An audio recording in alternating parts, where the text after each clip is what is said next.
respiração, iniciando com os pés no chão, né? Tocando o chão. Quem puder ficar descalço, como está em casa, mais à vontade, pode ficar descalço, tocar os pés no chão, sentir o apoio do chão.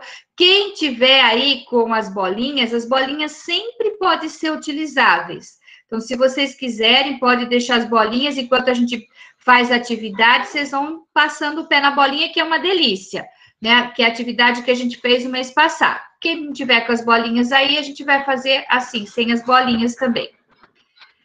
Tem alguém que entrou apresentando, Bruna. Eu não sei quem é, mas acho que depois pode sair. Alguém entrou apresentando o trabalho aqui. Mas tá bom, vamos lá. Tudo bem? Vocês estão me ouvindo? Tá ok? Tá, ok. Engraçado que você está apresentando para todos. Eu não sei o que eu estou fazendo aqui. Será que eu fiz alguma coisa errada, Bruna? Não, professora, é que ela parou de apresentar. Ok. Tá jóia. Obrigada. Então, vamos lá. Vamos, então, colocar os pés no chão, tomar um pouco de consciência dos pés. Então, a gente vai fazer um movimento de, talvez, sentar um pouco mais próximo da ponta da cadeira, né? E tentar perceber os isquios. Os isquios são aqueles 2 ossinhos que a gente tem no bumbum, tá? Para a gente perceber, às vezes a gente tem que erguer a nádega direita um pouquinho, sentir, depois erguer a nádega esquerda e sentir realmente a gente sentado na cadeira. Isso. E neste movimento, agora, nós vamos colocar a mão esquerda atrás da coluna, como se você fosse com as palmas, a palma virada para a parede e empurra o braço esquerdo lá atrás.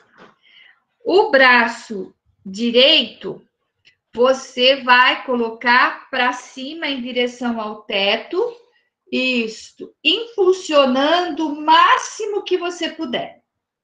Isso, impulsiona, estica, estica, estica. Isso. Agora, com os braços esticados, mas mais leve, você vai tentar olhar, né? Virar a cabeça para a esquerda e tentar olhar como se você fosse olhar o seu cotovelo e a palma da mão lá atrás. Isso. Então, você vai, fazer este movimento. Isso, estica, é um alongamento. Agora, volta a cabeça devagar para o centro. Relaxa a mão direita. Isto. E volta com a mão esquerda, as duas sobre os joelhos. E veja a diferença de um lado e de outro do corpo. Isto, né? Esse é um alongamento. Agora, a gente vai fazer o contrário. A mão direita atrás da cadeira, apoiando nas suas costas, né? Como se você fosse levar lá atrás. A mão esquerda, a gente levanta e alonga. Alonga, alonga, alonga, alonga. Isso, pode olhar para a palma da mão lá em cima, para a ponta do dedo, alonga, alonga, alonga. Inspira, expira, alonga. Isso. Agora relaxa um pouquinho, mas você vai pegar e olhar para o seu pescoço, vai em direção ao seu ombro direito, como se você fosse enxergar teu cotovelo lá atrás, alongando toda a lombar. Isso é muito importante para a gente que vai ficar todo esse tempo sentado.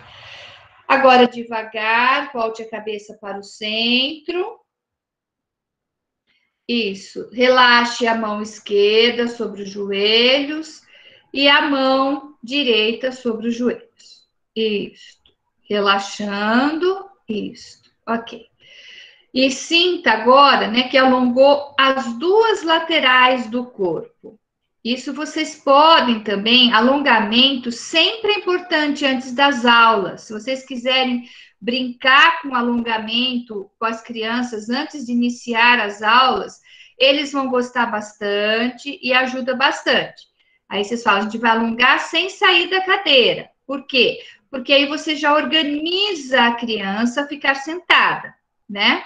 Se você quer uma atividade que vai agitar mais, aí ele sai da cadeira. Se você quer uma atividade que vai gerar concentração, você faz sentado na cadeira, né? E esse movimento é legal. E agora, nós vamos colocar a mão esquerda no peito, a mão direita na barriga, e nós vamos fechar os olhos, inspirar e preencher a barriga e o peito de ar. E depois você expira bem devagar pela boca. Esvaziando o peito e a barriga. De novo, inspira. E preenche o peito e a barriga de ar. Expira devagar. Isso. E você vai fazer isso mais um tempo, inspirando e expirando. Cada um no seu tempo. Percebendo devagar, vai tomando consciência da inspiração e da expiração, do movimento que a mão cresce, do movimento que a mão abaixa. E vai fazendo esse movimento. Isso pode causar em vocês uma sensação de relaxamento, porém, também trazer vocês para a atenção do próprio corpo. Esse movimento respiratório para trabalhar com a criança antes de ensinar, antes de entrar, escrever na lousa, é muito importante, porque centraliza. Isso, pela última vez, você vai inspirar e expirar com o contato dos pés no chão. E devagar vai abrir os olhos, entrar em contato com aqui e agora. E relaxar os braços sobre as pernas e os joelhos. Isso. Ok. Muito bem. Muito bem. Isso.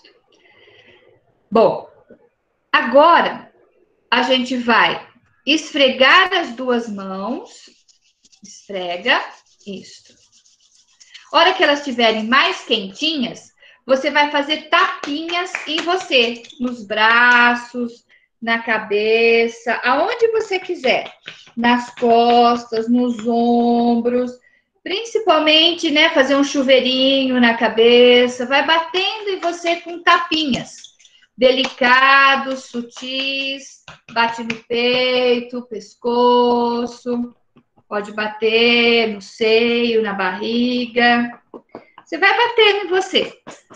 Pode bater ali nas costas, onde você alcançar, no quadril, nas coxas.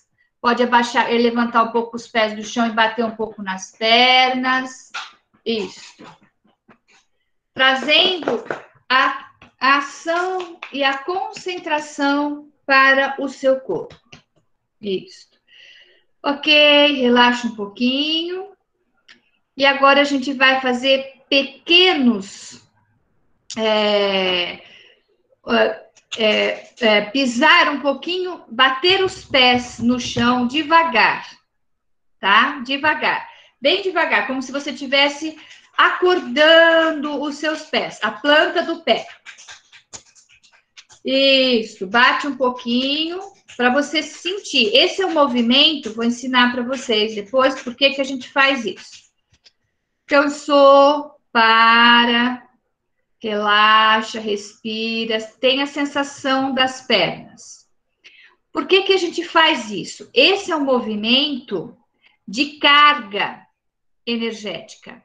A criança, e se vocês forem fazer nas crianças, vocês vão fazer sentadas. Elas vão bater os pés devagarzinho, mas é pouco. Fala só para que ele escute o barulhinho, não o vizinho, né?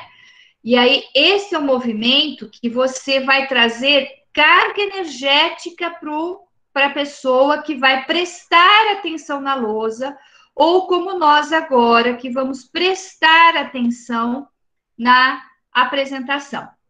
Então, isto traz um acordar corporal e atua como uma questão de atenção e concentração. Por isso que é bom que vocês façam o exercício junto comigo, para que vocês sintam isso no corpo. Quando a gente não faz, a gente não consegue aplicar. E a gente também esquece. Quando a gente faz e sente o benefício no nosso corpo, aí a gente consegue aplicar. É a mesma questão da aprendizagem. Vocês não vão conseguir ensinar a criança a ler e escrever se vocês não sabem ler e escrever. Não dá para ensinar o outro a trabalhar o corpo se eu não trabalho o meu corpo. Então, isso é muito importante, tá? Então, para vocês terem uma consciência. Ok.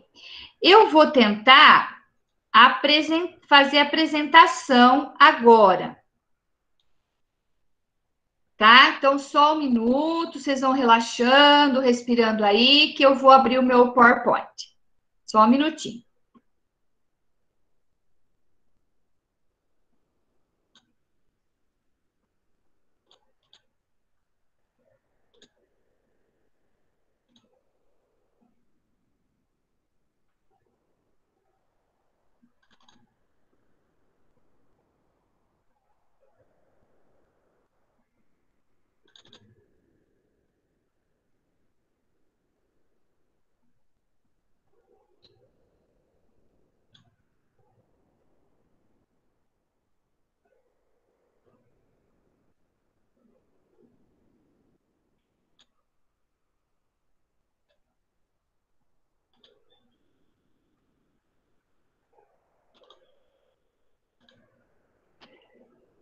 Isso, vocês estão vendo?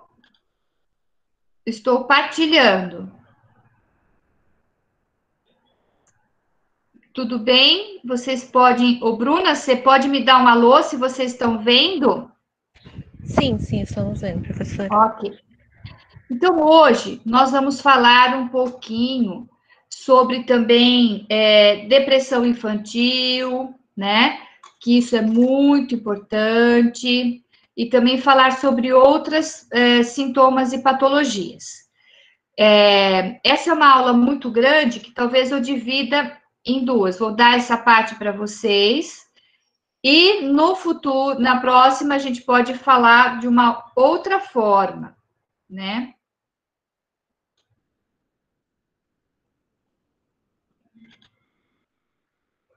Espera só um pouquinho.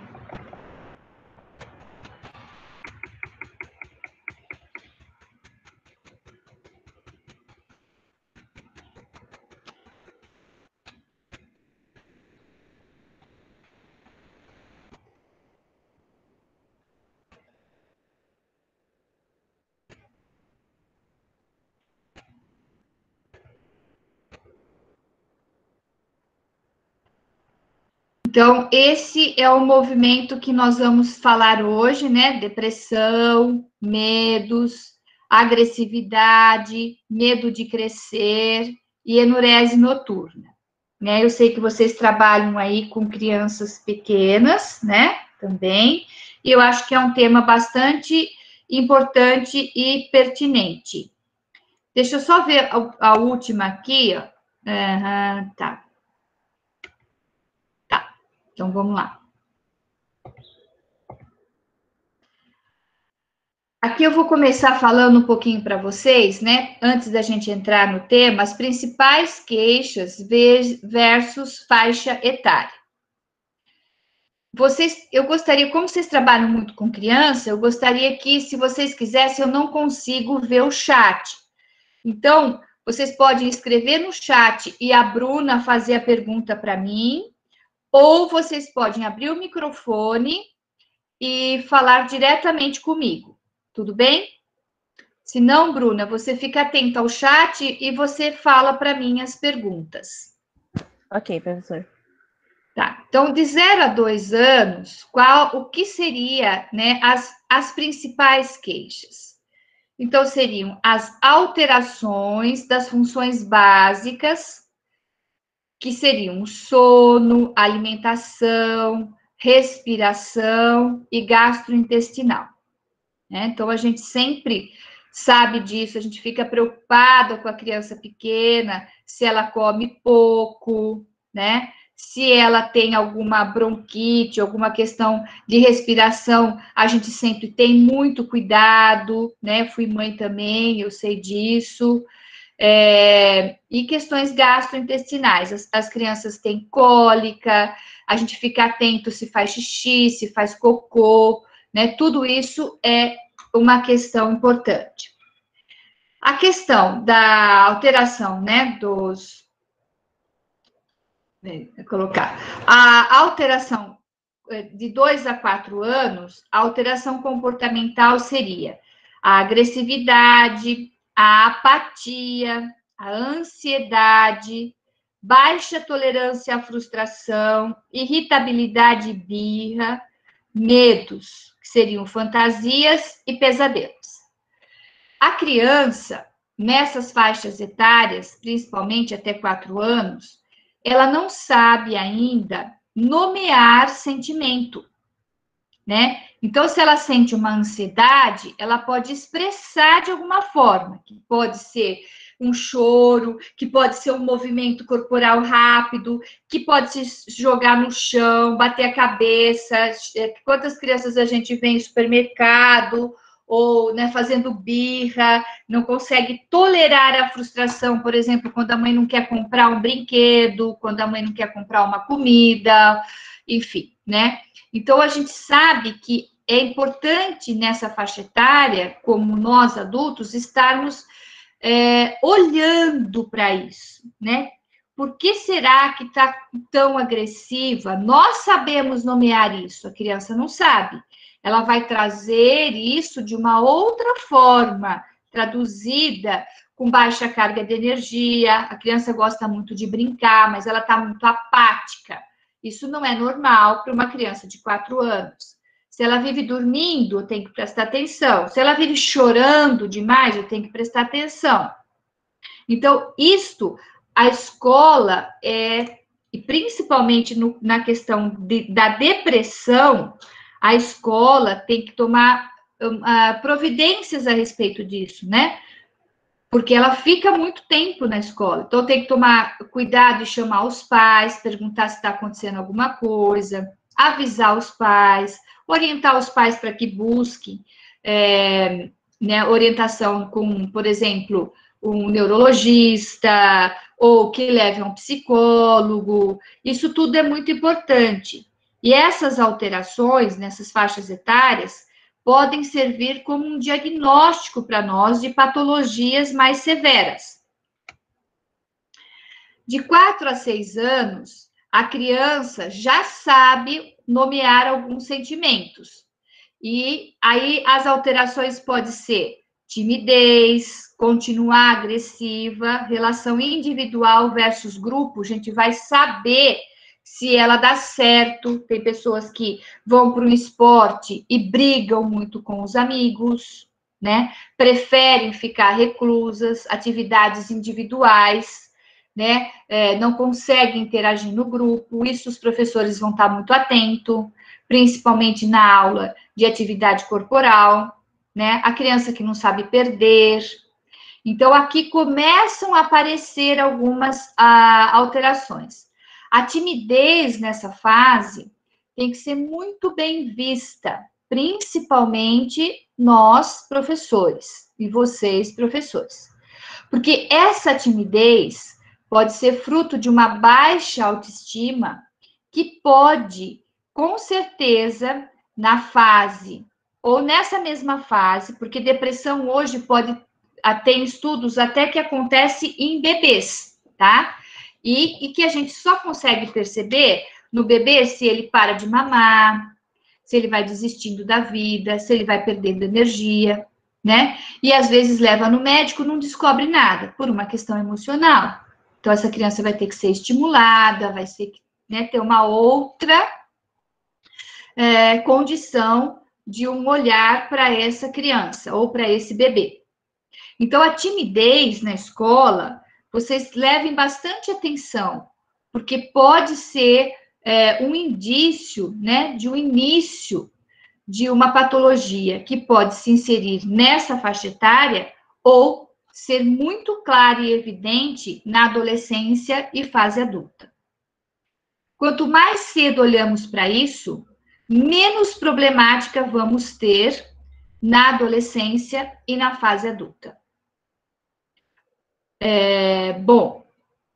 Eu tenho, por exemplo, pacientes com 65, 60 anos de idade, com depressão crônica, vai tomar remédio para toda a vida, que iniciou terapia há 1 ano, 2 anos, e que nas investigações, na investigação terapêutica, foi observado que sempre houve essa depressão, com um início muito grande de dificuldade de relacionamento em grupo e de timidez profunda. Mas naquela época não se falava em levar em psiquiatra, em levar em neurologista, muito menos em psicólogo, porque era coisa para louco. Graças a Deus já mudamos um pouco essa situação. Então eu peço para que vocês fiquem atentos nas escolas, porque hoje os estudos sobre patologias infantis está muito mais estudado, né? Muito mais concreto. Dos 6 a 8 anos, a gente percebe as alterações cognitivas e enurese noturna. As alterações cognitivas é fácil de vocês perceberem, porque a criança não vai memorizar, vai ter dificuldade de atenção, não vai conseguir ler e escrever como todas as outras crianças, e que vai ser preciso ter um bom acompanhamento. A enurese noturna, muitas vezes, tem associado a questão biológica, neurológica, mas tem muito a ver também com a criança que está sofrendo medo no território, né? Então, a gente sabe também que a criança que sofre muita agressão, ou que tem famílias que colocam muito medo, né? O homem do lixo, o homem não sei do quê, cuidado, vou te pôr na rua, você vai ficar sozinha, ou sei lá o que, tanta coisa. Quando a criança se sente muito insegura, tanto em casa quanto na escola, né? Ela vai ter problema, né? De fazer o xixi na hora que não é adequado, digamos assim, e não vai conseguir ter esse controle. Então, quando ela está com muito medo, ela vai fazer xixi. O que eu posso dizer para vocês é que nós somos igual seres humanos, só que nós temos uma questão a mais, que é o mental, que é o racional, etc. Mas o animal, para ele se sentir seguro no território, ele tem que fazer xixi em todos os cantinhos. Então, ele delimita bem o território dele para ele se sentir seguro. Então, quando nós temos algum problema a nível intestinal e na questão da bexiga, né, o esfíncter, né, toda essa questão, provavelmente cistite, nós estamos passando por problemas territoriais. Alguém está me invadindo, ou eu estou sentindo que eu estou sendo abandonada por alguém, o meu ninho está se sentindo muito sozinho, muito vazio. Então, isso é muito importante de se olhar também. Na fase de 8 a 10 anos, a dificuldade é de transição. Estou deixando de ser criança para uma pré-adolescência, né? Que depois vai virar adolescente, depois, hoje se fala que a gente vira adulto com 21, 22 anos de idade. Então, nesse período, A criança pode ter um medo de crescer, fica no conflito, né? Não sou nem lá e nem cá. Às vezes eu me comporto como adolescente, como pré-adolescente, às vezes eu regrido. Muitas vezes a criança que está nessa faixa etária e a mãe tem um outro bebê ou tem uma outra criança em casa que está mais adoecida, ela vai fazer regressão. Ela vai regredir para se tornar uma pessoa que tenha que ter atenção também dentro de casa. Assim pode acontecer também na escola, né? Quando de repente o professor inconscientemente leva a atenção para alguns alunos que são melhores, etc. Essa pessoa já tem uma timidez, não fala, ela vai se sentindo mais excluída, né? E ela vai fazer regressões, inclusive regressões cognitivas. Então, é importante a gente também estar olhando para isso. Tudo bem até aqui? Alguma pergunta? Vocês já devem saber disso, né? Só estou... Prof, você falou que ia apresentar. Tem alguns slides? Porque eu só estou vendo a senhora. Eu não estou... Bruna, você pode falar para mim? Porque eu não consegui ouvir. Ela não está conseguindo ver os slides. Você pode apertar em apresentar para apresentar de novo, professor? Acho que deu errado, porque estava outra pessoa tentando apresentar. Ah, tá bom. Tá. Ela não está conseguindo ver os slides. Eu escutei você falando, mas eu vi que no começo você falou de apresentação. Tá. Assim não tá também, Bruna? Não. Aperta, vai no Meet e aperta para apresentar de novo. Tá.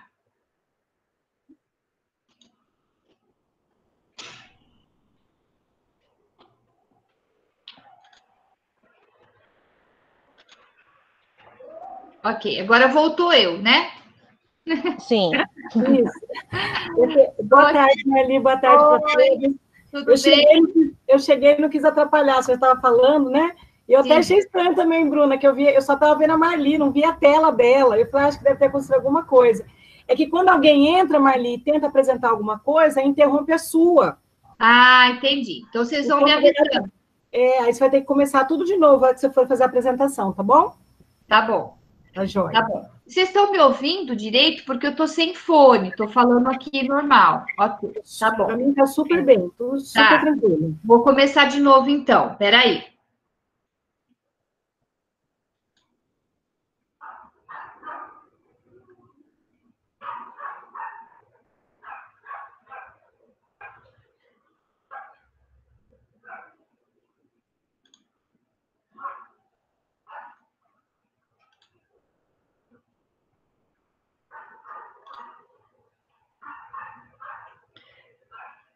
Espera só um pouquinho. Não, tranquilo, Marli. Tá. É só você entrar naquele apresentar agora, ó, você clica, aí vai aparecer a janela inteira, uma janela e um guia do Groma. Você entra em uma janela. A hora que você clica uma janela, ela vai aparecer todas as janelinhas que você tem no computador. Aí você clica na apresentação, vê se deu certo. Deu. Isso. Deu agora? Peraí, ainda não. Agora tá dando, Marli, tá entrando pra gente. Tá. E agora sim. Tá, deu agora? Perfeito. Sim, sim, estamos conseguindo ver. Tá na tela queixas, principais queixas versus faixa etária. É isso aqui que eu falei. E aí, isso aqui eu falei. Agora a gente vai para isso, tá? A hora que não der para vocês verem, vocês me dão um alô. Tá joia, mas Marli, assim tá tranquilo, porque a gente consegue ver sua tela e a gente vê você também, viu? Nós vemos você e a tela sem problema. Tá bom. Eu falo com a boca, com o braço, com tudo, viu? É verdade. Acho que a maior parte de nós, professores, fazemos isso.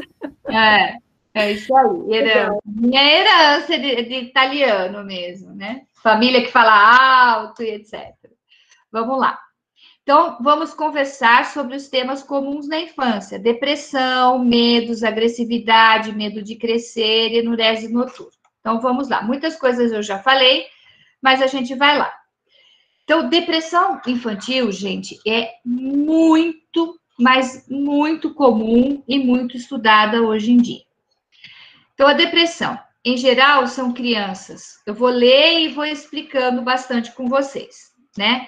Só que aqui vai estar muito, como foi uma aula que eu dou sempre para os alunos do curso de pós-graduação, então aparecem também os exercícios, mas a gente vai conversando com isso. Então, em geral, são crianças com carga energética bem baixa, então a timidez entra aqui, a baixa vontade de se comunicar entra aqui,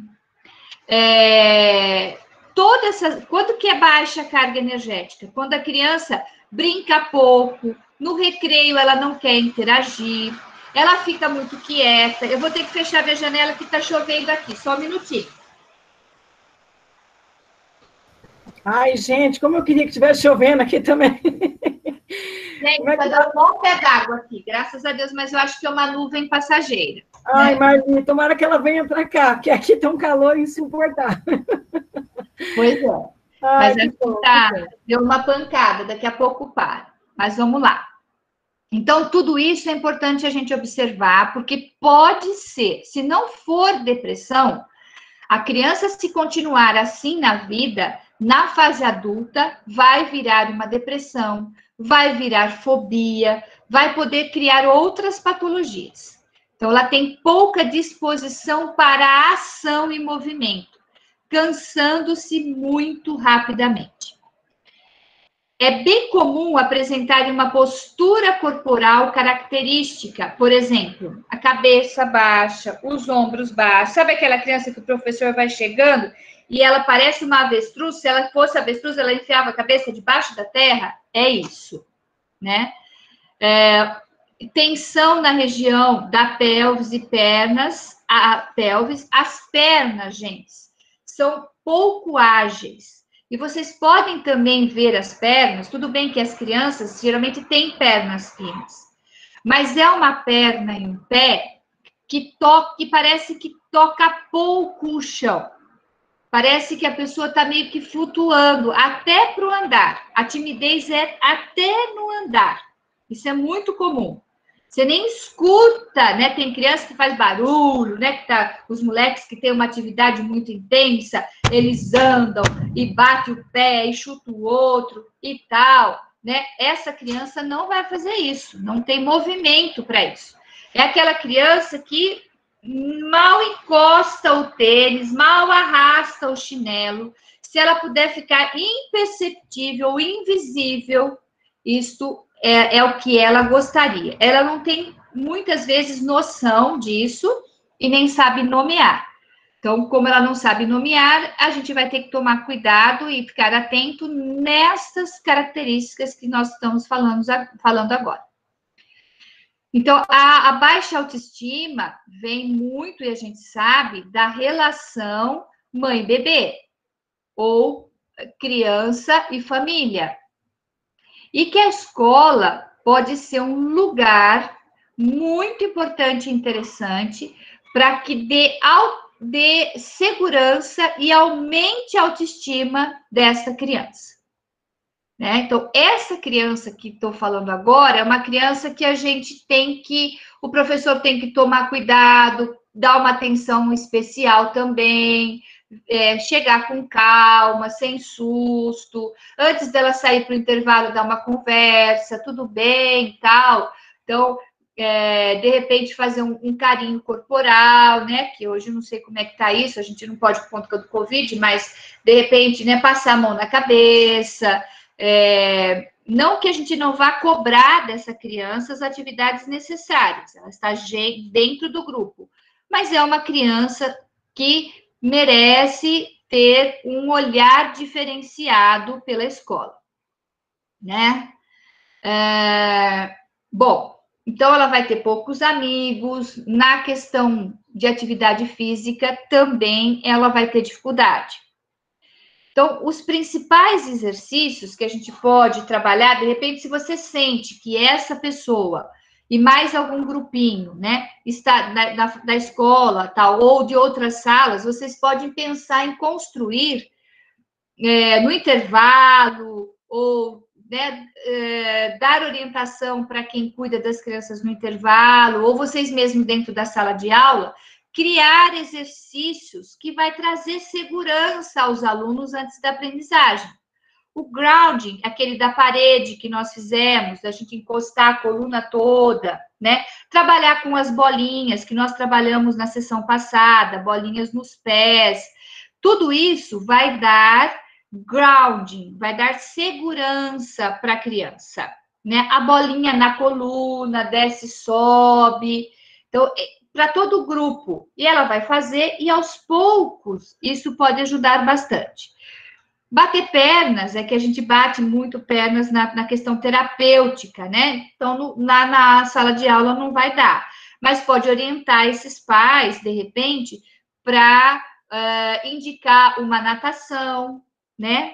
Fazer uma atividade aeróbica, que vai ajudar bastante, muito. Exercícios respiratórios, né? Quando a criança, na depressão, a criança não tem respiração, a respiração é muito curta. Então, a gente pode introduzir esse exercício que eu dei agora no começo para vocês, trabalhar com bexiga, com bola de sabão, né? Aquela bolinha bolha, né? Que faz, inspira tudo que pode, solta tudo que pode. Então, a gente vai introduzindo exercícios respiratórios. Expressão de sons, né? De repente, vocês podem trabalhar com... vamos imitar o macaco, vamos imitar o boi, vamos imitar a vaca, vamos soltar um som. Enfim, trabalhar com essas questões, né? Porque aí pode ajudar a criança a ir perdendo, mais segura, perdendo essa timidez. E uma expressão mais agressiva é trabalhar com bola, queimada, trabalhar com espada, rasgar papel, trabalhar com raquete, né, jogando bolinha, de repente, na parede. Saco de pancadas é uma coisa que eu não sei se pode ter na escola, né, mas também é aconselhável. O cabo de guerra é um exercício muito importante, porque a criança no cabo de guerra, ela está fazendo força e pedindo para vir alguma coisa para ela. Você está criando intenção da criança, né, trazer como se fosse eu, né? Eu posso, eu consigo. O cabo de guerra traz muito essa atividade importante para quem tem baixa autoestima, por exemplo. Né? O cabo de guerra, dentro da análise bioenergética, a gente trabalha muito na questão do paciente com características orais, ou seja, clientes que tiveram dificuldade na amamentação, ou não foram amamentados, ou se sentiram muito rejeitados pela mãe ou pela família, a gente trabalha, então, o cabo de guerra para trazer força para si mesmo. Bom, tudo bem até aqui? Tá, então vamos lá. A família. É muito importante procurarmos entender a dinâmica familiar destas crianças, o papel que ocupam na família e o contexto de vida. Então, hoje, a escola está com... Eu sei que um monte de atividade, mas para a escola também esse papel seria muito importante, vocês ocuparem esse papel também, né? Enfim. Conversar sobre o que entendo por depressão, dependendo da criança, conversar com a família a respeito disso, verificar o que os pais sabem sobre depressão e como entende o momento do filho, se isso também acontece em casa. Sempre informar que em algum momento do processo, né, ou da escola, eles vão apresentar muitas atitudes. Sempre informar se em algum momento, né, eles apresentam muitas atitudes agressivas e que isso é sinal de evolução. Dentro da depressão, né, quando a criança começa a ter sinais mais agressivos para a vida, não agressivos no sentido de morder e etc., mas também de ter mais energia para a vida, né? Mas se a agressão ultrapassar o limite, a agressão também expressa de uma forma ruim também pode ser um sinal de que algo está errado e até de uma depressão, tá? Porque tem crianças que no processo depressivo, elas vão apresentar agressividade. Então, tanto muita apatia quanto muita agressividade tem que ser verificada e conversada no âmbito familiar. Aqui também dentro de uma questão terapêutica, mas construir planos juntos de ajuda à criança, incluindo família, o psicólogo, se tiver, o terapeuta, a escola e demais profissionais que convivam com eles. Eu sei que isso é uma tarefa muito complicada para os professores, no sentido de que sabem da existência e muitas vezes não dá tempo de fazer tudo isso. Mas nós só estamos salientando da importância disso numa patologia infantil. Agora nós vamos falar dos medos, né? Os medos infantis são bastante frequentes e fazem parte das fantasias próprias da infância. Então, vamos lá, gente. Eu já dei aqui sobre ansiedade, e quando eu falei sobre ansiedade, eu disse que o medo é muito importante para todos nós, porque o medo também é uma proteção, tá? Então, a criança ter medo de passar a mão num cachorro bravo ou ter medo de fazer alguma arte na escola, de repente, isso é importante, né? Nós falamos de um medo patológico quando ele ultrapassa esse medo protetivo, que é inato do ser humano. E aí faz com que a criança sofra por um período muito intenso, prolongado, que pode ser... passou de 3 meses, ter esse medo longo, passando de 3 meses, é um alerta geral, né? Mesmo a apatia, né? Porque às vezes a criança fica apática numa semana ou fica com medo numa semana porque aconteceu alguma coisa em casa. De repente ela levou uma surra dos pais ou de repente teve um susto muito grande e ela vai ficar com esse medo aí por um tempo. Ou ela perdeu o cachorro, ou perdeu a avó, o vô, ela vai ficar triste, né? Então, isso pode ser normal por um tempo. Quando é muito prolongado e muito característico, aí a gente tem que olhar para esse medo, chamar os pais, né, para procurar realmente um auxílio terapêutico e também de médicos, né? Ou neuropediatra, ou um psiquiatra, dependendo da situação. Os medos, eles são criações da criança nessa faixa etária, mas estão sempre relacionados a alguma emoção que a criança tem dificuldade de entrar em contato ou lidar. Em outras palavras, eles são representativos. Por exemplo, se ela tem um medo muito forte, né? Apresenta na escola um medo muito forte, toda vez que a criança, que o professor chega perto dela, né? Ela vai se afastando e ela tem esse medo, a gente pode relacionar que é uma criança que está sofrendo muito medo em casa, até por agressões, com pessoas maiores, autoritárias, ou, né, que podem ser os pais, ou quem está cuidando, ou avós, enfim, medos de pessoas que exercem um poder para ela, né? Costumam se instalar depois de algum filme, cena ou história de medo. Muitas vezes, né, a gente vai contar a história e às vezes exagera um pouquinho, né? O lobo mau, a bruxa, vai comer você, e não sei o quê, e tal. E a criança vai ficando com aquilo, se essa cena for diária, né, nas questões da história de vida dela, pode criar esse medo patológico também. E, em geral, ficam acentuados entre os 4 e 8 anos de idade. Tem muitas pessoas que buscam, né, o processo terapêutico por medo nessa questão infantil, dizendo, olha, a criança não consegue fazer nada, ela não vai do quarto para a sala se não tiver alguém junto com ela não vai no banheiro da escola sozinha de jeito nenhum, tem que estar sempre alguém indo com ela tem muito medo.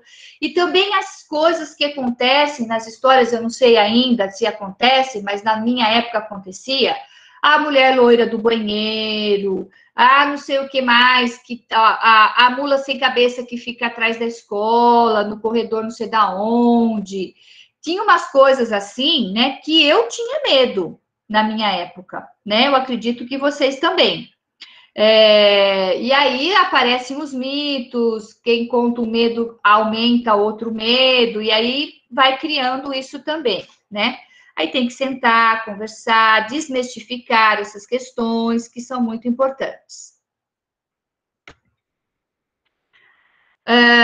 O trabalho, né? De nada adianta dizer para a criança que o que ela teme não existe. Por exemplo, o medo de dinossauro, né? É importante, por exemplo, o medo da loira do banheiro, e sempre acompanhando a criança pela mão e dizer, olha, não tem nada aqui, né? É real, é concreto, ela tá vendo. Mas não falar para ela, para com isso é um mito, isso não existe, né? Porque se ela tá com medo, a gente tem que respeitar esse medo, né? Tem medo de dinossauro, de repente parar, né? Pegar livros de dinossauro, contar a história dos dinossauros, como eles existiram, como eles pararam de existir. E a criança vai introjetando, o professor tem uma credibilidade, a palavra do professor é muito importante para a criança, né? Eu vou dizer até que poderia ser curativo, né? Em alguns momentos. Em um primeiro momento, o medo deve ser abordado como real, pois é assim que a criança o considera. Depois a gente vai trabalhando. Conversa do medo. Você tem medo do bicho-papão? Como é o seu bicho-papão? Como ele aparece na sua cabeça? Vamos desenhar esse bicho-papão? Então, você traz para o concreto aquilo que é imaginário na criança. Aí ela desenha, você fala, nossa, desse bicho, eu também teria medo, né? Se ele existisse, vamos tentar ver o que dá para ver, vamos procurar se está atrás da porta, se está... Não tem esse medo. Vamos rasgar agora esse papel, vamos jogar para cima, vamos sapatear no papel, vamos pisar em cima do bicho-papão. Então, tudo isso são situações que a gente aborda como concreto, como real, para a gente trabalhar com a criança nesse sentido. Devemos trabalhar simultaneamente alguns aspectos. O fortalecimento da criança, para que se sinta mais poderosa, né, do que o que ela está temendo. Então, quando a gente pisa em cima do papel, a gente está deixando a criança se empoderar. Eu sou mais poderosa que o bicho-papão, né? Eu rasguei o bicho-papão. A destruição da figura temida, né? Então, ela tem que ficar mais forte e construir dados de realidade. Isso pode ser feito através de desenhos, exercícios de ground, que é essa questão corporal, trabalhar o corpo da criança, trazer expressão, perguntas reflexivas sobre o assunto. Exemplo, o que combate o seu medo? O que a gente pode criar para que o bicho-papão não apareça mais com tanta intensidade? O que você acredita que você poderia fazer para isso? Deixar a criança criar, a criança é muito criativa. Do que a entidade temida tem medo? Né? Do que você acha que seu bicho-papão teria medo? Então vamos fazer isto? Aí cria um outro bicho, por exemplo, teria medo do super-homem, teria medo do Batman, tá? Essas coisas todas é importante, né? Onde você já viu um bicho assim? Ele era real? Ah, eu vejo no desenhinho, assisto o Tasmania, e o Tasmania me lembra o bicho-papão, tá? Então, de repente, vou lá avisar a mãe, falo, olha, diminui um pouco, ou jogos, né, que trazem medos, ou desenhos que estão trazendo medo, isso é importante. Enfim, o que acontecia com ele no final, né? O que acontecia com esse bicho no final? Analisar o que o medo representa na dinâmica emocional desta criança e facilitar o contato com as emoções. Então, esse seria um dos trabalhos, tanto de nós terapeutas, como de todos os educadores, né? Lembrando que o professor tem uma voz muito ativa e importante na mente da criança. Então, na questão do medo com a questão da família. A família não deve ignorar, desconsiderar ou ridicularizar o medo ou a criança que tem medo. Entender o medo como temporário e superável. Dar suporte e, ao mesmo tempo, dar força à criança, acreditando que ela é capaz de superar o medo. Construir com a criança alternativas de combater o medo, tudo isso nós vou ler porque nós já falamos. E como e onde ele aparecer. O desenho é sempre um ótimo recurso de alívio, bem como algum objeto que represente proteção. Muito é importante que a criança que tem muito medo vai ter muito problema de enurese também, tá? Diurna e noturna. Ajudar a mapear as situações de medo a fim de entender o que as emoções estão vinculadas. Lembrá-los que a raiva é um antídoto do medo. Então, quando a gente rasga o papel, quando a gente pisa, né? Empoderar. E o que vocês aprendem, vocês podem chamar o pai, a mãe, ou quem cuida dessa criança e orientar. Agora nós vamos falar sobre agressividade. Tudo bem até aqui? Tudo bem? Tá, ok. Vocês estão me ouvindo? Alô? Alô? Sim, estamos ouvindo. Sim, sim. Ai, meu Deus. Olha, eu vou ficar com meu celular aqui. Qualquer coisa, vocês me ligam no meu telefone, tá? Se eu sumir. Porque eu não tô vendo. Tudo bem? Aí, Bruna, você liga para mim. Tá, mas tá tranquilo por enquanto, Marli. Tá, ok. A gente tá te vendo e tá vendo os slides. Qualquer coisa a gente avisa. Tá joia. E aí, se eu sumir, né? Às vezes cai na internet, eu não tô vendo, porque quando eu tô projetando, eu não vejo nem a internet aqui embaixo. Então, vocês, por favor, me liguem, daí telefona para mim, tá bom? Meu telefone tá ligado. Então, nós vamos falar sobre agressividade. O comportamento agressivo é pertinente em todas as idades, dependendo de sua intensidade e o contexto em que ocorre. A psicologia e principalmente a psicoterapia corporal, ela vê a agressividade de ir para a vida. Então, a criança que corre, vai para lá e faz amizade, e aí ela vai... A agressividade, por exemplo, tá brincando de pular corda. Agora é minha vez de ajudar você a pular, bater a corda. Ou tudo isto é importante. Isto é um movimento agressivo, né? E o movimento agressivo tem que vir através da musculatura. Então, nós utilizamos os músculos que a gente chama de mesoderma. Sem mesoderma ativo, nós estamos extremamente sem energia. Então, utilizar da musculatura em benefício e em construção, isso é uma agressão saudável, tá? O que vai deixar a patologia é o tempo, a intensidade dessa agressão. Se eu mordo o meu amigo todos os dias, se eu bato no meu amigo todos os dias, isto é patológico, né? Então, isso é uma agressão patológica.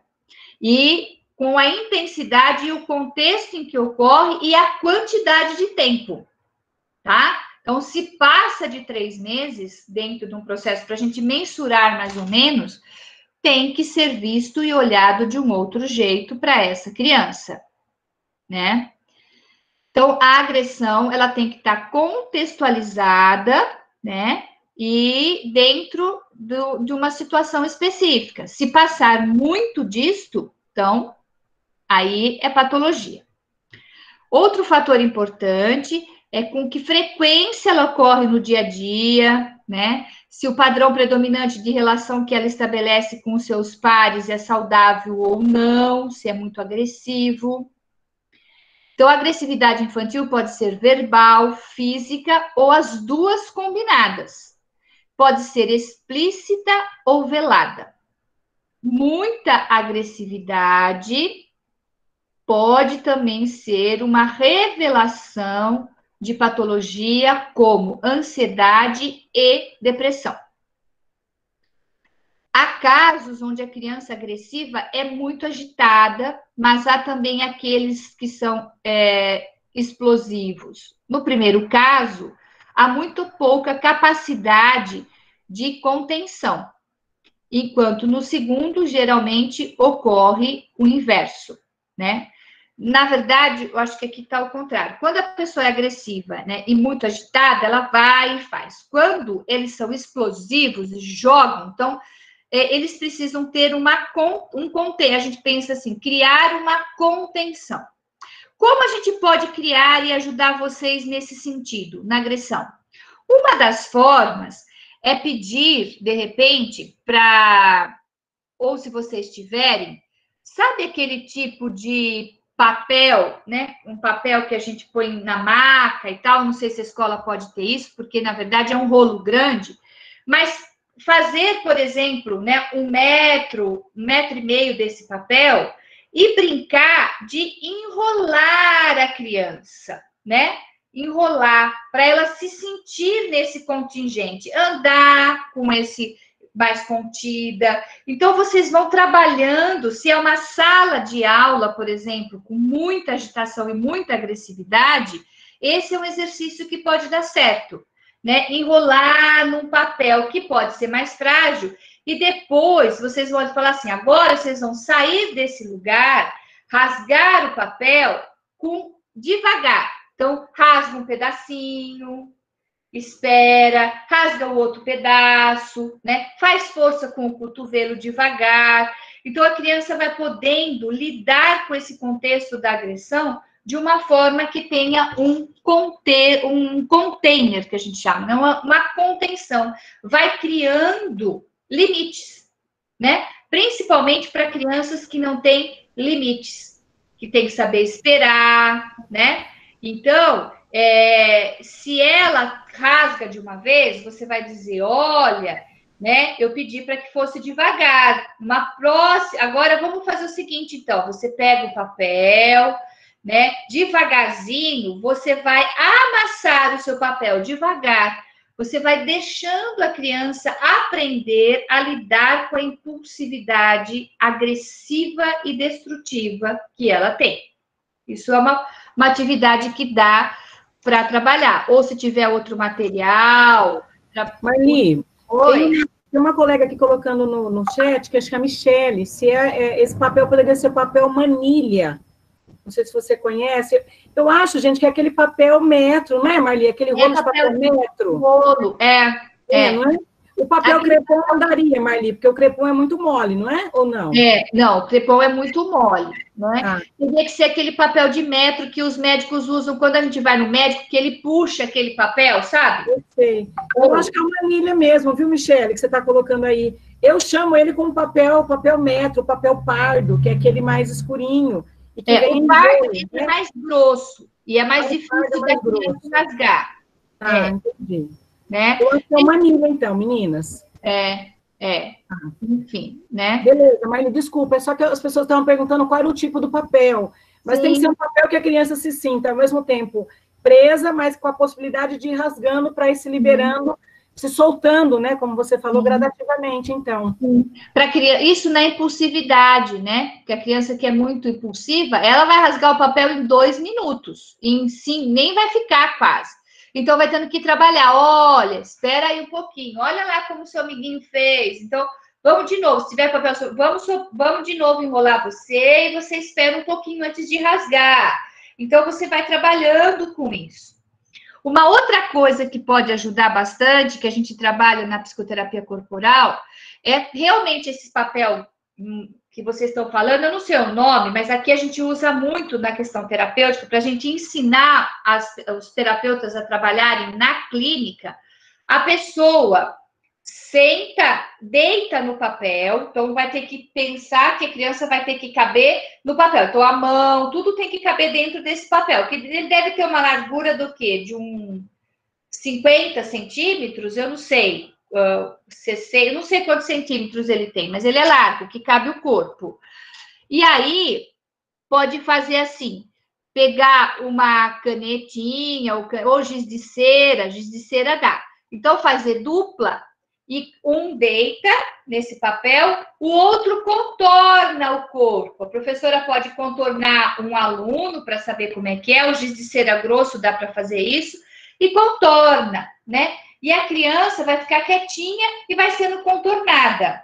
Depois troca a outra criança, esse papel põe o nome, a data e deixa para ele, né? E deixa ali no cantinho. Depois ele contorna no mesmo papel, a criança deitada em cima do papel, o amiguinho.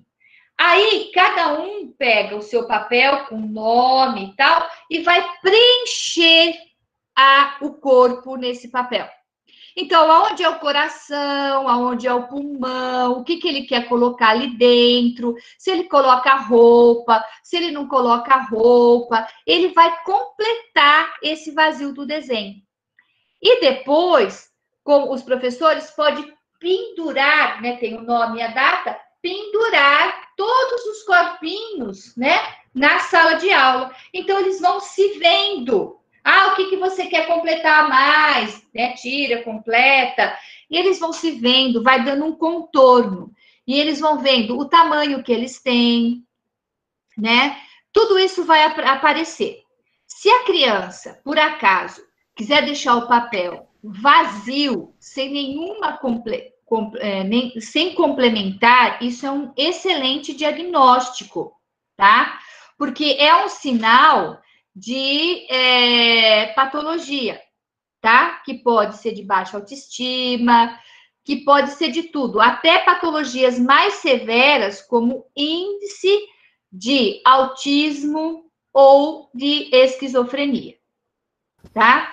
Então, a gente pode ter bastante informações, né, diante dessas questões de se trabalhar com a contenção da agressão e etc. É muito bacana esse negócio do papel, tá? É muito... Marli, eu só ia comentar com vocês, eu acho que a maior parte das meninas, né, professores que estão fazendo oficina hoje, eu tenho vivenciado e visto que o pessoal, principalmente da educação infantil, primeiro ano, segundo ano, eles têm realizado muito essa atividade na ideia de pensar na identidade.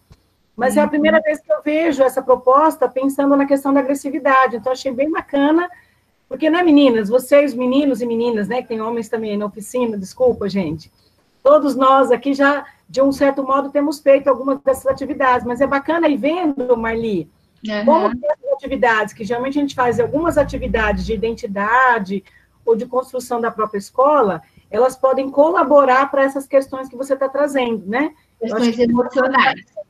Porque eu não tinha essa clareza, muito bom. Ok. Então, por quê, né? A criança que tem muita agressividade e perdura, ela vai ter problemas sociais. Inclusive, as crianças sem limites, que aí vocês também podem conversar com os pais, porque é importante o limite sempre, né? Não é limite de bater, pôr de castigo, mas a criança precisa ter rotina. Na escola, cria-se rotina. E como ela está em bando, em grupo, ela acaba obedecendo um pouco mais, né? A relação social vai dando esse contorno. Mas, se ela não tem nenhuma rotina dentro de casa, ela pode criar essa situação agressiva na infância e na fase adulta, criando uma patologia hoje que a gente chama de bipolaridade ou borderline, né? Ultrapassa os limites a qualquer preço, a qualquer custo, porque não tolera nenhuma frustração, né? Então, isso é muito importante, tá? Para a gente pensar, né? E aí, chamar os pais e orientar no sentido de estabelecer rotina, né? O que é limite, gente? É ter hora para comer, hora para levantar, hora para escovar o dente, hora para ir para a escola, hora de sair da escola, hora de tomar banho, hora de brincar, hora de dormir. Isto são padrões de rotina construídos.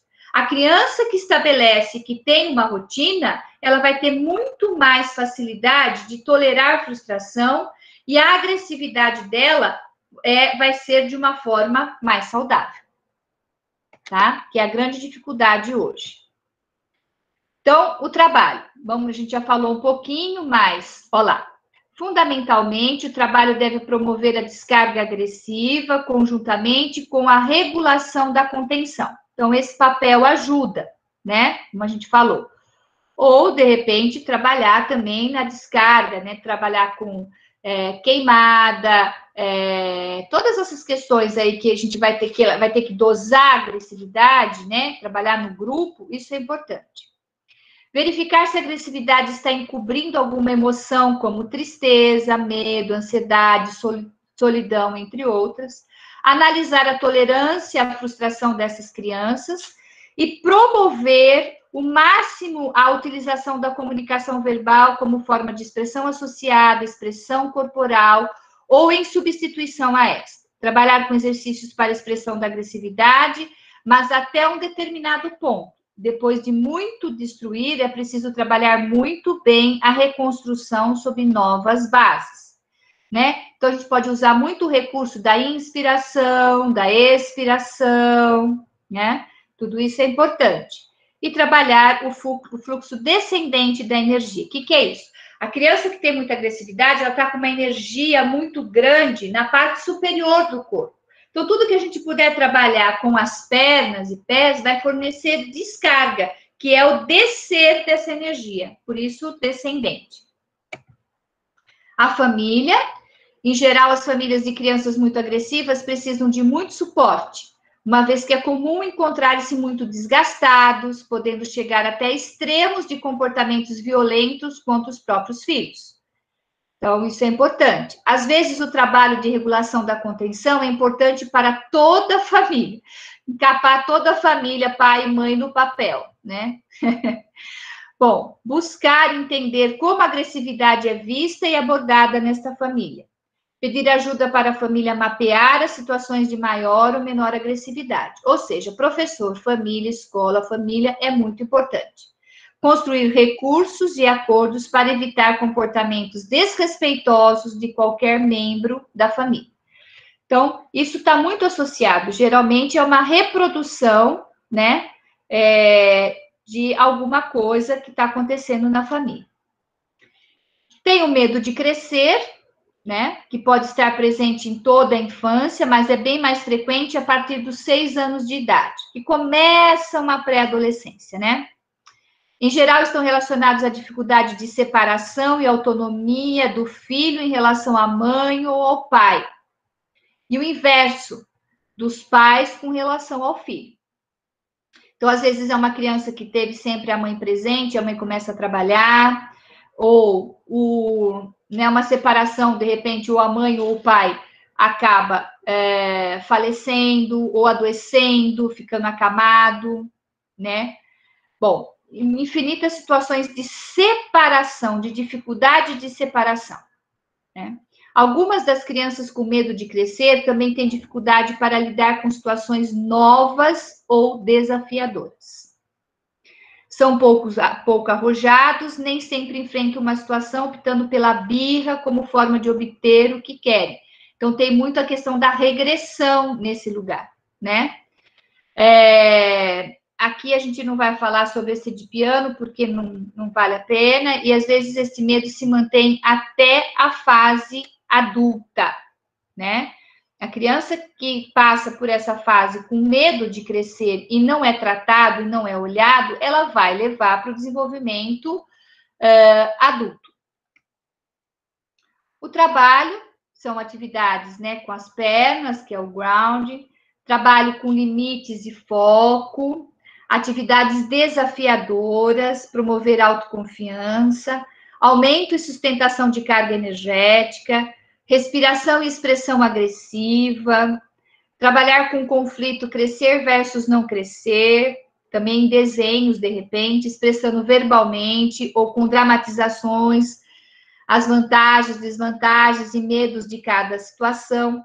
Um exercício que é legal é aquele de construir as bolas, né, sabe? Ou cadeira vazia, e a criança ir tentando buscar esse lugar, né? Então, ela vai ter que ser mais esperto que o outro, ela vai ter que estar mais atenta. Essas brincadeiras ajudam muito a criança a estabelecer limites desafiadores, né? E ela vai criando o corpo para vencer o medo.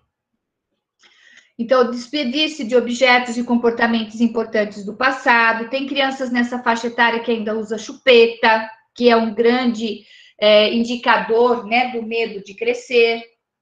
Então, trabalhos com corda também ajuda, né? E a família, é preciso identificar com qual dos pais a criança está enganchada, se está simbiotizada. A partir disso, trabalhar com ambos a separação, isto é, né, a família tem que saber que isso está acontecendo na escola, que os medos podem vir desse medo de separação, os medos e desejos de cada um de desenvolver maior autonomia. Uma outra coisa é que nessa faixa etária fica muito concreto na cabeça da criança que a morte existe. E a morte é um fator real de separação.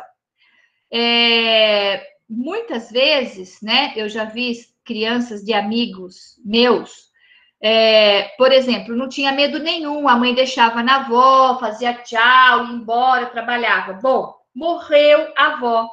Levaram essa menina para o enterro. Foi a primeira vez que ela viu uma pessoa que estava sendo velada e enterrada, e nunca mais a avó ia aparecer, virou estrelinha. Ou seja, a partir de um tempo, essa criança pegou um medo enorme de separar da mãe. Então, chorava para ir para a escola, se agarrava, para deixar a criança dentro de casa, ela não queria ficar com essa pessoa que cuidava, né? Na verdade, morreu a bisa, não a avó. E ela ficou com muito medo dessa separação. Por quê? Porque a morte passa a ser concreta e real no pensamento da pessoa, né? É fundamental desenvolver gradualmente a confiança na criança para que ela também desenvolva sua autoconfiança. E agora, a enurese noturna, né? Deixa eu ver quantos faltam aqui.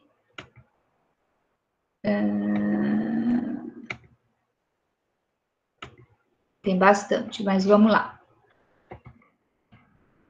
Vou falar mais rapidinho para a gente dar tempo de fazer o trabalho. Então, todos os casos devem ser avaliados por um pediatra ou um neuropediatra, pois a enurese noturna é caracteristicamente familiar e pode estar associada ou ser decorrente de alterações orgânicas. Tirando a questão orgânica, passa a ser realmente um medo no território.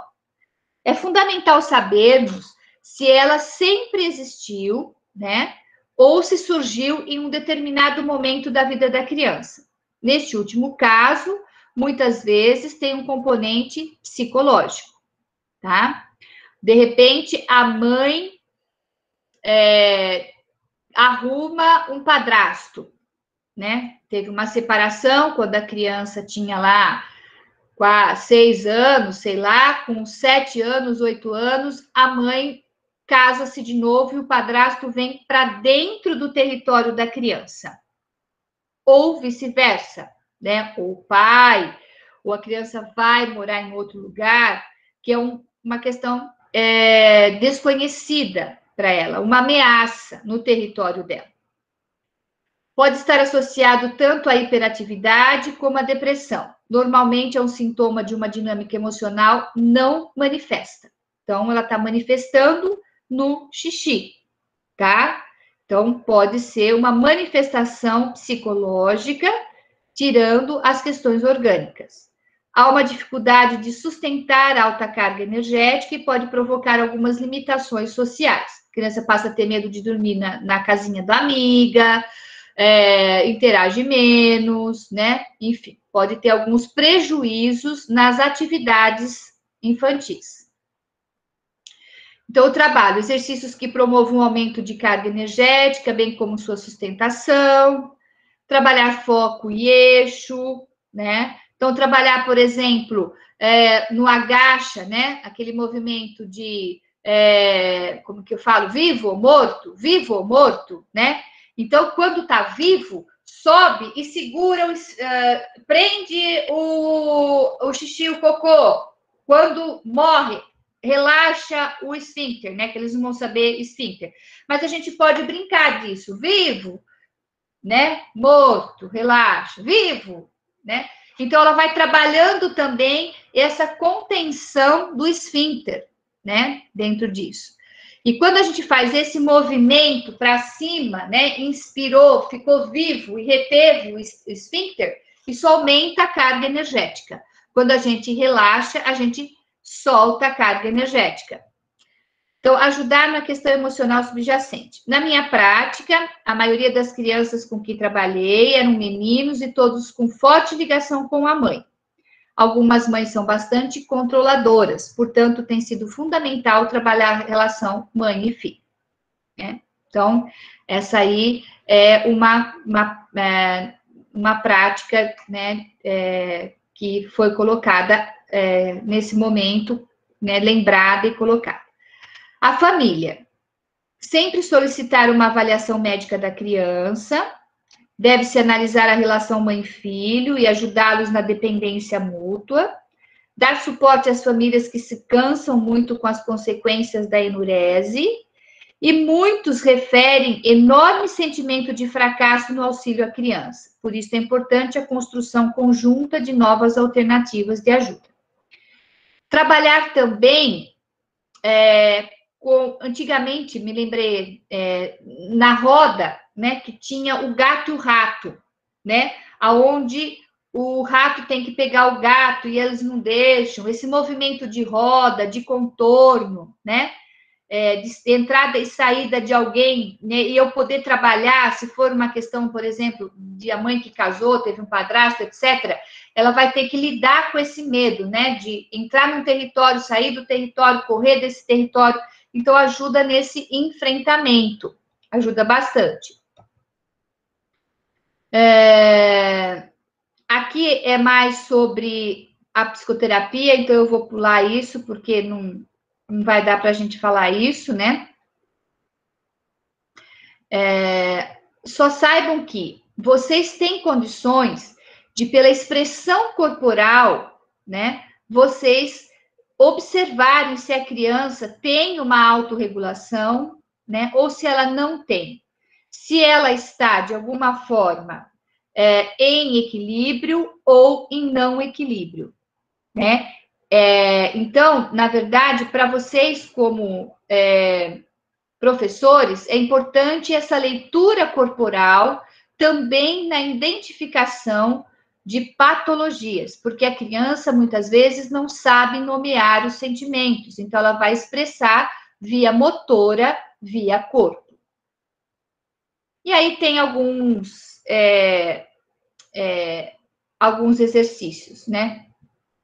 Então, para trabalhar grounding, trabalhar goleiro, pular sobre almofadas, andar de diferentes maneiras, cama elástica, contato com o pé no chão, pular corda, trabalhar com respiração, encher bexiga, bolha de sabão, corrida de sopro, língua de sogra, isto é nosso, vocês não vão saber, né? E trabalhar com a bola, né, no sentido de a bola grande, mas esses dois últimos, stool e bola, é um recurso nosso da psicoterapia corporal. Limites: amarrar com a corda, sair debaixo do colchão, desenhar o contorno do corpo, construir bases, né? O macaquinho, então, quem agarra o macaquinho, né? Rolar no chão, tudo isso vai dar limites. O papel que nós falamos, né? O rolo de papel.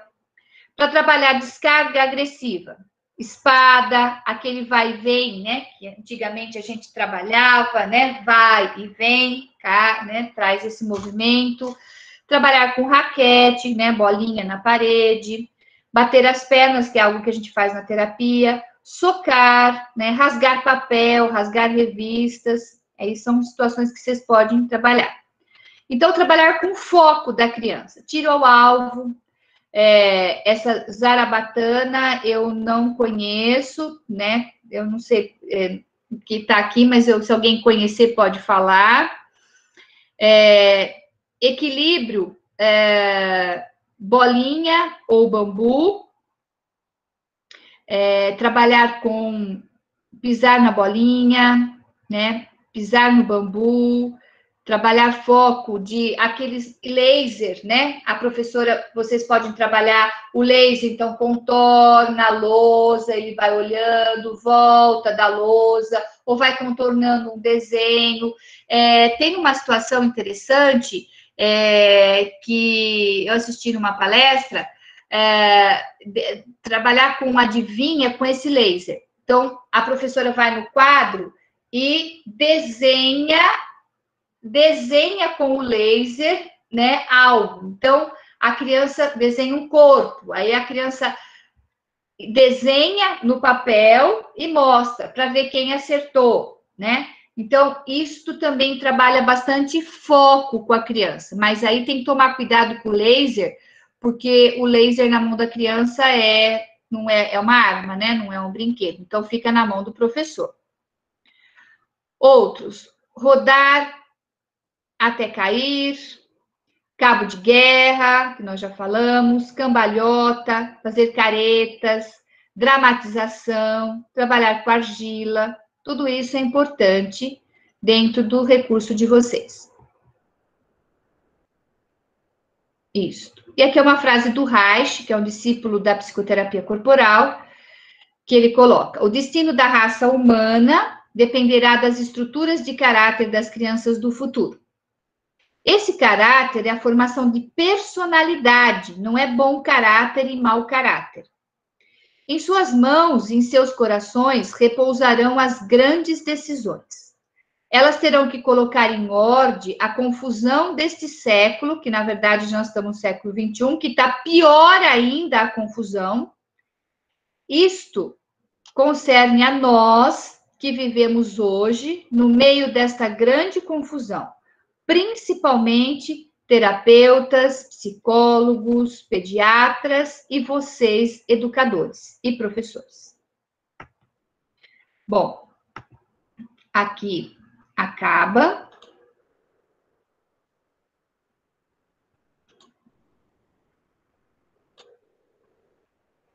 Voltei. Isso era uma apresentação, né, dos slides que a gente trabalha quando vai falar de criança para os nossos terapeutas, tá? Então, muitos daqueles exercícios lá é muito do que a gente utiliza dentro do consultório, tá? Então, colchão, bola, eu tentei adaptar na fala com vocês para vocês levarem para a escola, tá? Mas tem muita coisa lá que é da psicoterapia corporal. Como eu já tinha pronta essa aula e eu acho importante para vocês, eu deixei para apresentar, né? Então, não sei se vocês querem fazer algum comentário, alguma coisa, para a gente voltar. Oi. Não, só ia comentar que aqui no chat, a Maria Silvia colocou que as dicas foram incríveis, que as colocações que você fez vão ajudando, né, no dia a dia lá da escola com os professores. A Gisele perguntou se você vai mandar o material, e aí já, né? Gente, toda oficina a Marli manda para a Bruna, e a Bruna disponibiliza para nós, né, essas atividades, e fica gravado também, então vocês têm acesso ao material. E a Luciane, Marli, colocou aqui no chat aquela resposta da pergunta que você falou, o que era uma zarabatana. Me conta, que eu já esqueci. Ela colocou aí para gente, ó, Lu. Ela colocou zarabatana, é originária da palavra árabe, zarabatan. É uma arma que consiste num tubo original de madeira, um caule oco, e hoje de metal ou plástico, pelo qual são soprados pequenos dardos, setas ou projéteis, né? A zarabatana é uma arma, não um brinquedo, podendo infligir danos graves.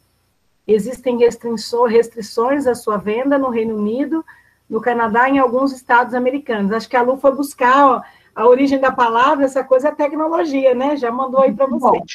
Porque, na verdade, essa aula, no Instituto Ligari, a gente tem todas as aulas em arquivos, então todos os professores podem utilizar. Então, eu fui pesquisar dentro disso. Então,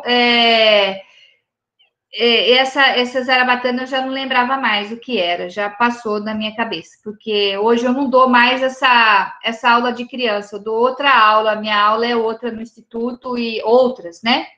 Trabalho mais com a fase adulta, então, mas é importante, eu dei uma palestra sobre depressão infantil e ansiedade infantil, que eu acho que está no meu canal do YouTube, se vocês quiserem. Eu fiz junto com a Célia, né? Foi uma live que eu fiz junto com a Célia, e vocês podem estar falando, que aí sim, eu fiz um estudo específico sobre depressão e ansiedade, e está no meu canal de YouTube, é Marli Bonini, tá? Vocês podem acessar lá, que está lá essa live, ficou muito legal, muito bacana, tá? E mais atual. Ok. Bom, vamos lá. Alguém mais quer falar alguma coisa? Depois eu vou disponibilizar, sim, a atividade. Talvez eu disponibilize de uma outra forma, né? Porque o PowerPoint fica muito chato da gente enviar. Eu disponibilize de uma outra forma para vocês, mas vocês poderão receber, tá? Até o final do mês.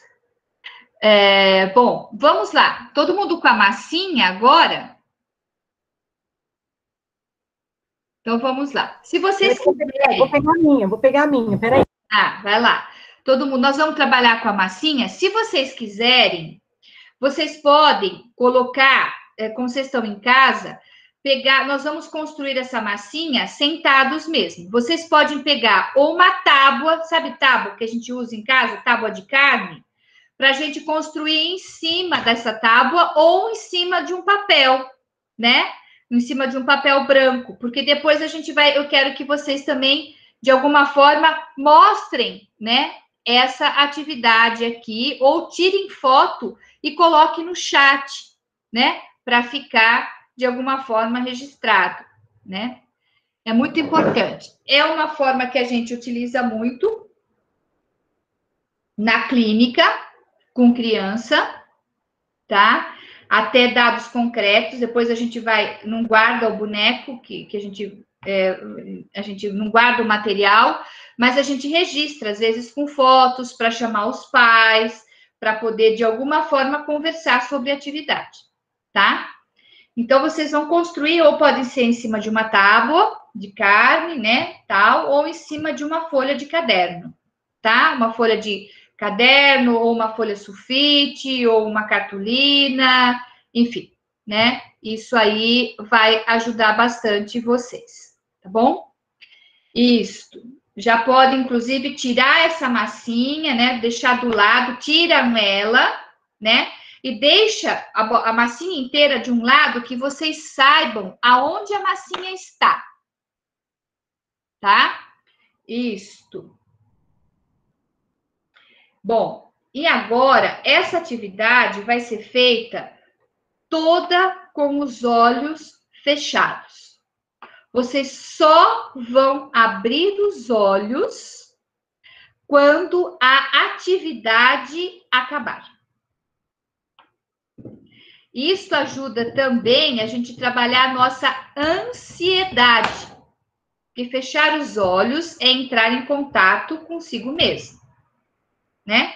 Se eu abro os olhos, eu estou abrindo a janela para o mundo. Se eu fecho os olhos, eu estou fechando, voltando o olhar para dentro, para mim, e não para fora, né? Então, é isso. Então, vocês deixam a massinha aí reservada do lado, vocês saibam onde ela está, né? Porque a hora que eu falar, vocês vão mexer com a massa, vocês saibam. Então, agora a gente vai fechar os olhos, ficar com os olhos fechados o tempo todo. Isso. E agora vocês vão tomar consciência de como é o corpo de vocês. Então, vocês vão devagar, com os olhos fechados, tocar a cabeça, tocar devagar, sentir o formato da sua cabeça. Sente o formato da sua cabeça. Isso. Isso. Sente o formato da sua orelha. Sente o formato do seu pescoço, se ele é curto, se ele é comprido, se cabe toda a palma da mão, se não. Como que é o seu pescoço? Se ele é mais gordinho, se ele é magrinho. Vai tomando consciência. Agora tome consciência dos ombros. Que tamanho tem meus ombros? São largos? São estreitos? São pequenos? Em relação ao ombro, passo a mão e vejo como é que ele é. E eu vou tomando consciência agora do meu peito. As mulheres têm seio, os homens não. Vê como é que é o meu peito, que tamanho ele tem. Isso. A barriga, passo a mão na minha barriga. Vou tomando esse contorno. Eu vou tomando um contorno consciente de como que é. Tenho cintura, não tenho mais cintura, eu sou reta, eu tenho a barriga maior, a barriga menor. Como é que é aqui a minha pelve? Ela é grande, ultrapassa a cadeira, ou ela é fina? Eu vou tomando consciência de como eu sou. As minhas coxas, elas são grandes, fortes ou são miudinhas. Os meus joelhos, eu posso passar a mão nos meus joelhos. Isso. Agora eu posso passar com as duas mãos, a mão em toda a minha perna, e os meus pés, e falar assim, em uma das pernas, e dizer assim, nossa, minha perna é comprida. Não, minha perna é mais curta do que o meu tronco. A minha perna, ela é mais longa do que o meu tronco. Eu vou tomando essa consciência de como é o formato do meu corpo. Como eu sou. Isso. A hora que você tiver totalmente tomado essa consciência, você vai fechar os seus olhos, fazer um raio-x de você, do seu corpo, da sua estrutura óssea, muscular, pele, enfim, né? E você vai tirando uma foto sua, de como que você é. Você também pode trazer uma lembrança de você em pé. Como é você? Tira uma foto, registra você. Como são seus braços, suas mãos, longas, curtas. Minhas mãos são finas, meus punhos são finos, meus dedos são compridos, são curtos. Como eu sou? Tira um raio-x disso. E ainda de olhos fechados,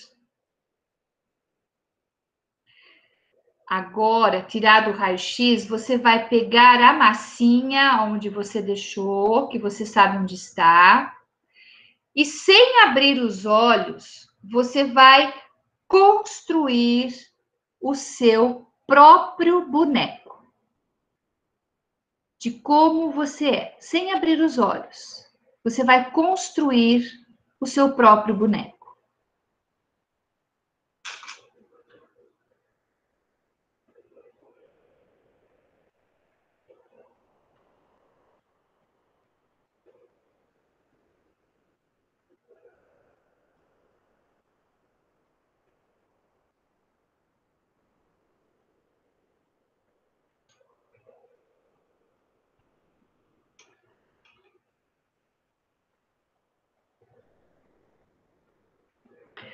Não abram os olhos antes de terminar o seu boneco. Não abra, de forma alguma.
Ok. Quem for terminando, vai passando a mão, não tem pressa, mas passe a mão no seu boneco, veja se sobrou massinha, se você quer colocar mais algum detalhe,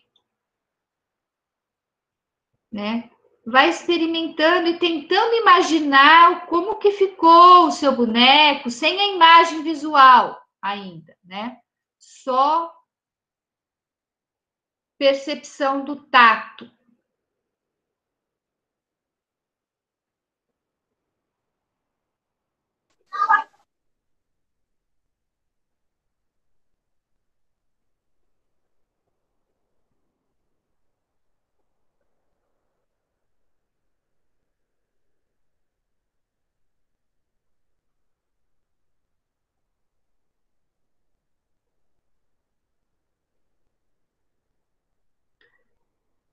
Eu vou dar mais alguns minutos para vocês, mais uns 5 minutos, para vocês ainda ficarem um pouquinho, né, com o boneco.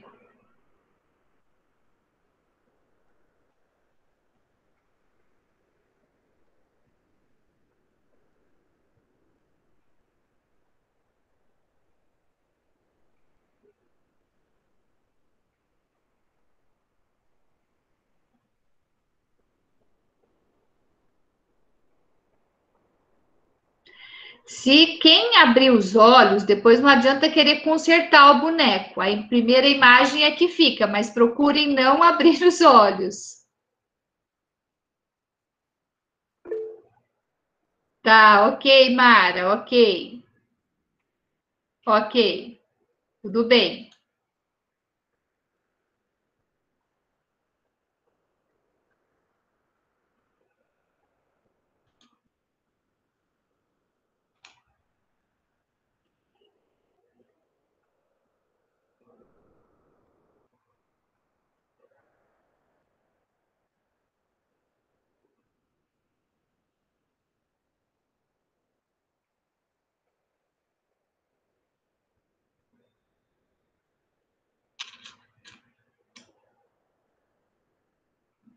Isto com calma, vão concluindo o seu boneco.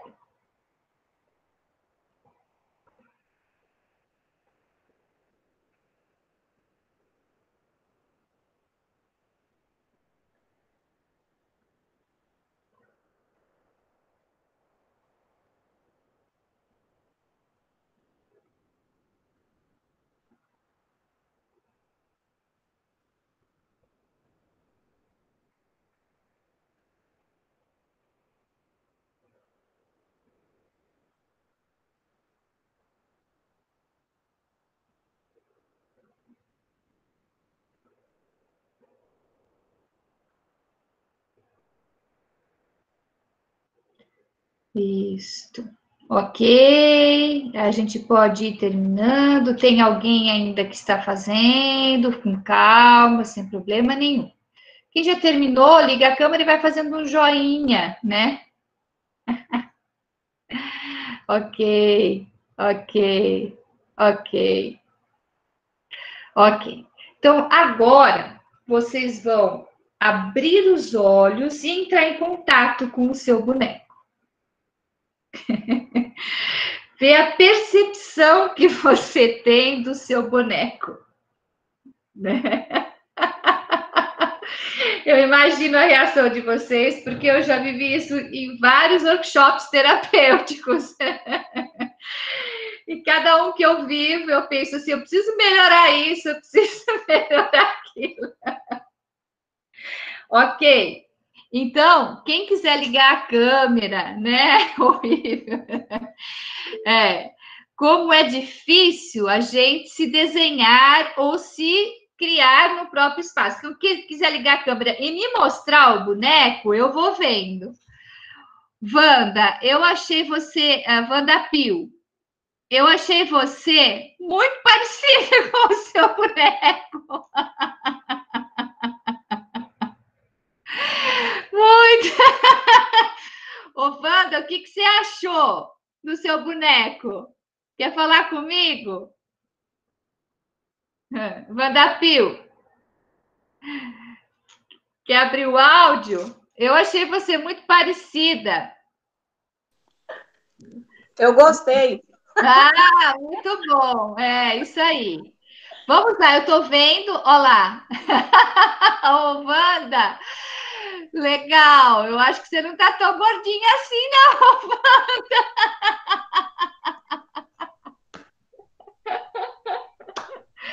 Ok, ficou colorido, ficou legal, bacana, gostei também, muito. Olá, olá, a Luciane, muito bom, gostei. Martinópolis, eu não sei, Dermed Martinópolis, ok, tô vendo, muito legal. A Giovana, mostra para mim, a Givanilda Obsi, não sei. Olha lá. Contorno. Ok, interessante. Um lado mais gordinho que o outro. É o lado direito ou o lado esquerdo? É o lado que você utiliza mais a mão? É, interessante. Deve estar muito pesado as questões das tarefas que você está tendo que usar os braços aí. A Regina, estou vendo a Regina. Regina, muito legal. Você se assustou com seu boneco ou não, Regina? Ok. Olá, tem uma que fez na palma da mão a Renata Ferregutti, né? Legal, legal. Desenhou bem cheinha também, tá lá preenchida de músculo. Ok, alguém mais quer mostrar o que eu tô vendo? A Michele me mostrou, que eu vi aqui, né? Aí alguém escreveu braços tortos. Agora a gente vai vendo, me identifiquei, vou fazer o meu ainda, estou sem a massinha, ok. Fiquei magrela, a Alice escreveu, braços tortos, enfim. No processo terapêutico, gente. Ali, essa daqui é da Clarinha, porque quando eu falei que ia usar massinha, ela quis vir junto, ó. Olha lá, e ela desenhou em 3D o olho. Olha lá, tudo bem, Clarinha? Olha lá. Muito bom, ok. Dentro do processo terapêutico, né, ou das questões, a gente vai vendo, no caso que eu coloquei da Givanilda aí, um braço que pode ficar mais grosso, é o lado que pode estar mais pesado, né? O lado que a gente, de repente, né, não tem consciência da gente usar mais o lado direito, o lado esquerdo, e outras questões, né? E aí a gente vai perguntando para a pessoa como é que ela se identifica com esse boneco, se a vida dela está assim daquela forma naquele momento, se o corpo ela se sente integrada ou de alguma forma fragmentada, se é dessa forma que ela está se sentindo, né? Principalmente agora que nós estamos distantes desse meio social ainda, isso fragmenta o indivíduo, isso deixa a gente por partes e pela metade, e a gente vai interpretando isso dentro da análise da psicoterapia corporal. Porém, Roseli, você pode mostrar, eu não sei como eu vejo a Roseli, como é que eu vejo todas as telas? Eu vejo poucas pessoas. Não, Marli, funciona assim, ó. Na hora que a Roseli liga o microfone dela, ela tem que ligar o microfone, mesmo que ela não fale nada. Aí ela vem para a evidência, tá? Estou vendo ela aqui embaixo. Pode mostrar, Roseli Oliveira. Pode mostrar que eu estou te vendo, Roseli. Mostra, ergue o papel. Eu não estou conseguindo ver. Você... Eu não sei, peraí. Deixa eu ver se está ligado. Tá bom. Só levanta o papel na câmera para eu te ver. Ah, ela fez coloridinha. Ela fez a sainha, muito legal. Muito legal, né? Quer dizer, tem a coberta, né? A cobertura da questão, a roupa. Isso tudo influencia muito, né?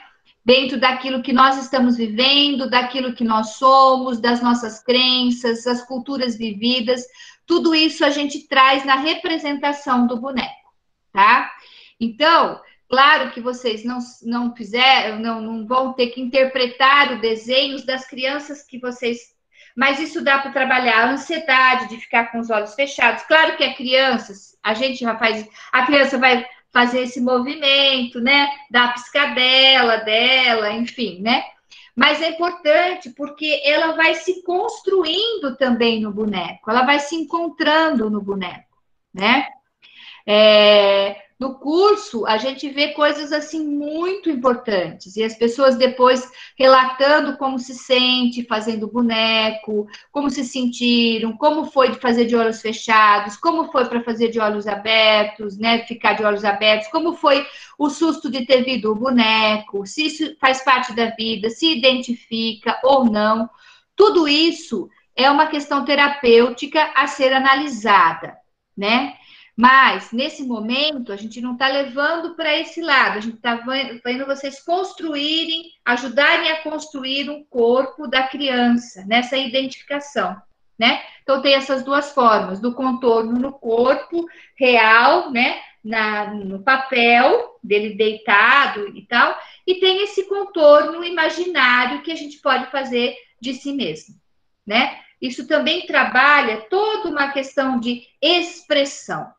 E é uma expressão motora, porque é fazer, é amassar, é aprender a construir. Isso tudo é muito importante, né? E se vocês observarem, claro que uma criança de 4, 5 anos, vai ter mais dificuldade. Uma criança de 6, 7 anos vai ter mais habilidade. Tudo isso tem que ser levado em conta. Mas se a criança constrói no papel a cabeça de um lado, a perna do outro, a barriga do outro lado, não consegue juntar as partes, é uma criança que está se sentindo muito fragmentada, né? Muito quebrada, muito isolada, né? Então, isso é muito importante, né? Isso dá para a gente também um viés de ajuda na construção da identidade dessa criança ou na observação de patologias e etc. Né? Então, é uma forma da gente trabalhar. Não sei se vocês gostaram ou não, e é importante, se vocês forem construir, primeiro construir o corpo do toque, né? Para a criança saber o corpo dele, ele vai fazendo identificação, a minha cabeça é muito grande, a minha cabeça é pequena, enfim, eu vou tendo essa construção corporal e essa percepção. Isso é muito importante, tá? Enfim, diante do tema, eu pensando no tema, estudando aí durante essa semana para poder apresentar para vocês, eu pensei nessa técnica que a gente utiliza muito e é uma forma de trabalhar o corpo de vocês sem estar no presente, né? Se a gente tivesse presencialmente, a gente podia fazer o contorno do corpo no papel, um do outro, né? Trabalhando em dupla, né? Eu iria levar o papel e iria construir o corpo com vocês, né? Ia ser muito legal para a gente ver, né? E a gente também trabalha isso na psicoterapia corporal para os terapeutas já irem identificando as suas estruturas de caráter como personalidade, que é um estudo profundo nosso, né? Se vai ter um caráter esquizoide, um caráter oral, um caráter masoquista, um caráter rígido e etc. O caráter psicopático, né, que a gente utiliza, mas isso é uma técnica nossa para outras questões. A gente estou adaptando para vocês se identificarem, se trabalharem e trabalharem com as crianças. Bom, hoje o que eu tinha para falar com vocês é isso, já são 4 horas, acho que nós cumprimos aí nossa meta, né, certinha, e, enfim, né, eu não tenho essa dinâmica escrita, viu, gente? A gente tem isso na prática, então passar escrito eu não vou conseguir fazer, tá? Mas vocês podem estar olhando aqui como eu apliquei, porque o vídeo vai ser enviado para vocês também da aula, né? E deixa eu ver aqui uma coisa que é importante, né? Lá antes da gente voltar, que a Rosa Maria escreveu, as crianças sopram papel com tubo de caneta nas professoras, né? É verdade. Então, eles próprios criam, vocês podem pensar em construir, então, essa zarabatana de uma forma didática, né, e sem ser severa, né, de outro jeito, né, que ajuda a trabalhar na respiração. Bom, aí a Mari escreveu, eu fiz, abri os olhos e coloquei o cabelo que estava faltando depois. Tudo bem, não tem problema. Michele, horrível. Vou fazer o meu ainda, estou sem massinha, show, me identifiquei, fiquei magrela, amei fazer, cabeça não ficou grudada no pescoço. Regina, a gente pode pensar num controle absurdo, né? Eu tenho meu controle todo na cabeça, então precisa descarregar mais, trabalhar mais as pernas, né? Porque senão... enfim, vai dar muita tensão em ombros, cabeça, pescoço. A Roseli mostrou, eu sempre dei para as crianças, mas não me lembro de eu brincando. Ok, interessante. Minha massinha estava muito dura e se quebrou na hora de amassar, acho que por isso ficou torto. Tá bom, ok. Massinha mais molegata, né? A Givanilda escreveu, amei, até que ficou bonitinha, até que fiquei bonitinha, Silvana, ótimo. Não tenho habilidade em desenhos, não precisa ter, Michele. E o meu não parou no papel, ficou pesado. Ok, tudo bem, mas amei realizar. Ok, tudo bem, né? Marli, Oi. Posso fazer um comentário? É que tem o pessoal que está mandando também aqui pelo chat, está mandando lá no grupo do WhatsApp. E aí tem uma pessoa que perguntou se é possível fazer essa mesma técnica que você fez agora com um grupo de professores, né? Ou se isso só pode ser feito por terapeutas ou por psicólogo, alguma coisa nesse sentido. De forma alguma. Pode ser feito como dinâmica, sabe? Alguma coisa assim, pelo que eu percebi aqui. Pode. Inclusive, todos os exercícios que eu falei, tá? Pode sim. Tá? Inclusive, esse exercício de deitar no chão, se vocês quiserem fazer ainda numa reunião de coordenadores, para ver como é que vocês se sentem, para saber como é que as crianças vão se sentir também, né? Vocês podem sim, tá? Sem nenhum problema. Tudo pode ser aproveitado, tá? Ok, bom, então eu vou me despedir de vocês nesse mês, né? Espero ter podido contribuir um pouquinho mais, né? Foi mais uma oficina, a gente está quase que chegando no final, né? E aí, no próximo mês, eu vou pensar. Tem uma falando lá, a Daniela, que a Daniela está fazendo os exercícios da bolinha. Pode fazer, que é muito, muito, muito bom, né? E você pode substituir também a bolinha pelo espaguete e pelo bambu. Eu tenho todos os exercícios da bioenergética que vocês podem estar usando, também tem lá no meu canal do YouTube, tá? Tem muitos desses exercícios que eu dei para vocês e outros, com toalha, rolo de toalha, tem lá, são pequenos, são vídeos curtos, de no máximo 3 minutos, nem isso, onde eu ensino a fazer os exercícios, tá? De ground, de respiração, do bambu, da bolinha, tem tudo lá, tá? Vocês esquecerem, vocês podem ir lá, que vai estar lá. Tá? Marli, deixa eu te falar também, aqui no grupo do WhatsApp tem muitas artistas colocando o seu molde aí, o seu corpo, né? Achei bem legal, porque aí, às vezes, pela câmera, a gente não vê tão bem, né? Mas eles estão mandando foto pelo grupo do WhatsApp, depois você vê, tá muito bonito aqui, viu? Muito lindo. Nossa, olha lá. Tô vendo aqui. Ok. Muito legal. Isso. Olha, gente, lindo demais. Olá. O meu eu fiz, mas aí minha filha já pegou a massinha para brincar e não tirei foto. Depois eu faço o nome depois. Ok. Olha lá. Nossa, seria... muito bacana, né? A gente vê. Olha lá, aquela que fez o quadradinho, né? Aí a boca, os olhos, para a gente também sentir a percepção, né? Tanto da gente em fazer olhar fechado e como a criança vai ter esse olhar também fechado, no olhar fechado para se construir. Muito bacana, muito bacana. Gostei bastante de estar vendo.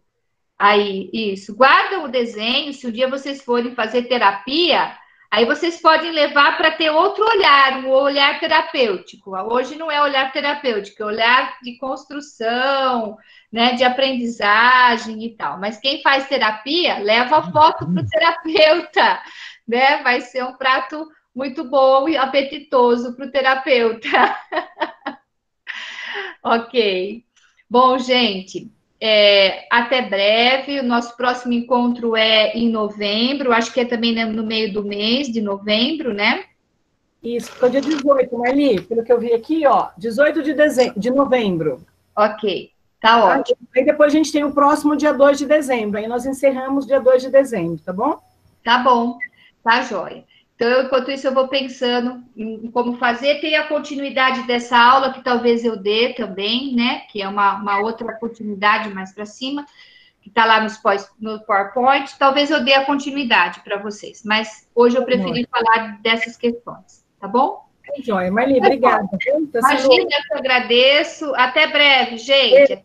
Obrigada para todos. Até breve. Meninos, só lembrando, na próxima, que é dia 28, a gente tem um encontro do Projeto Master de manhã, que vai ser a discussão da avaliação na educação infantil, tá bom? Agora, com a Marli, a gente encontra com ela só dia 18 de novembro, novamente, tá bom?